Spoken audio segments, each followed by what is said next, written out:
Avec une population estimée à plus de 22 millions d'habitants, le pays se distingue par la résilience de son peuple, son sens de la dignité et une longue histoire de lutte pour la souveraineté et la justice.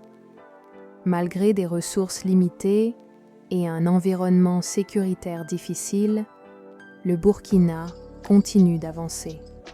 Aujourd'hui, une nouvelle page semble s'écrire, marquée par une volonté affirmée de transformation, de souveraineté et de développement endogène.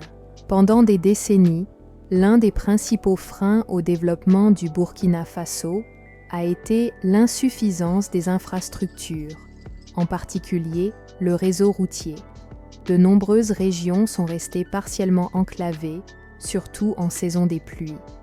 Cela a limité les échanges commerciaux, l'accès aux soins de santé, la scolarisation et la circulation des forces de sécurité.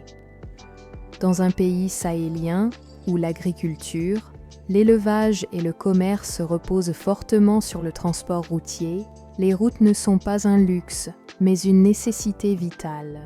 L'importance stratégique des routes. Les infrastructures routières jouent un rôle clé à plusieurs niveaux. Sur le plan économique, elles permettent l'acheminement des produits agricoles, miniers et artisanaux vers les marchés locaux et régionaux. Sur le plan sécuritaire, elles facilitent la mobilité rapide des forces de défense et de sécurité. Sur le plan social, elles renforcent la cohésion nationale en reliant les communautés et en réduisant les inégalités territoriales. Enfin, sur le plan sous-régional, elles ouvrent des corridors stratégiques vers des pays voisins comme le Ghana, le Togo, le Bénin, la Côte d'Ivoire et le Niger. Nouvelle dynamique sous la transition.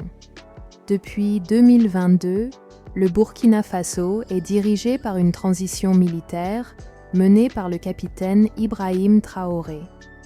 Dans ce contexte, les autorités ont affiché une volonté claire: reprendre le contrôle des priorités nationales, avec un accent particulier sur la souveraineté économique et les infrastructures.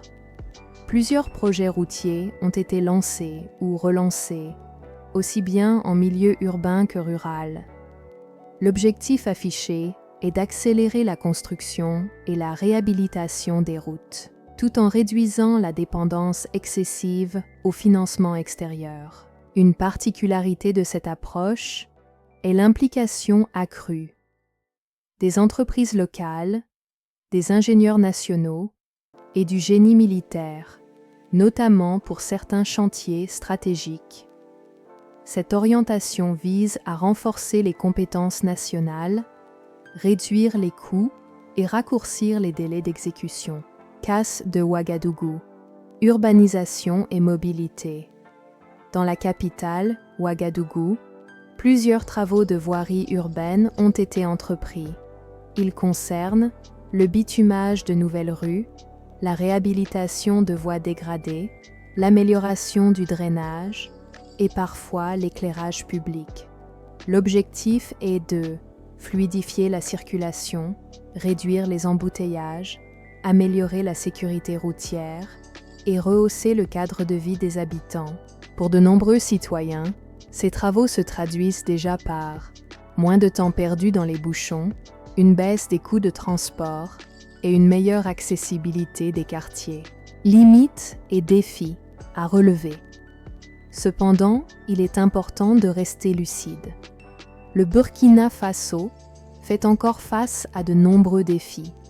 L'insécurité persistante dans certaines régions, les contraintes budgétaires, les conditions climatiques difficiles et la nécessité d'un entretien durable des infrastructures existantes. Le développement routier ne peut être efficace que s'il s'inscrit dans une vision globale incluant la gouvernance, la stabilité, l'éducation et le développement économique local. Malgré ces défis, le Burkina Faso montre une chose essentielle, la volonté d'avancer par ses propres moyens. Les routes qui se construisent aujourd'hui ne sont pas seulement du bitume. Elle symbolise l'espoir, la résilience et la détermination d'un peuple qui refuse de subir son destin.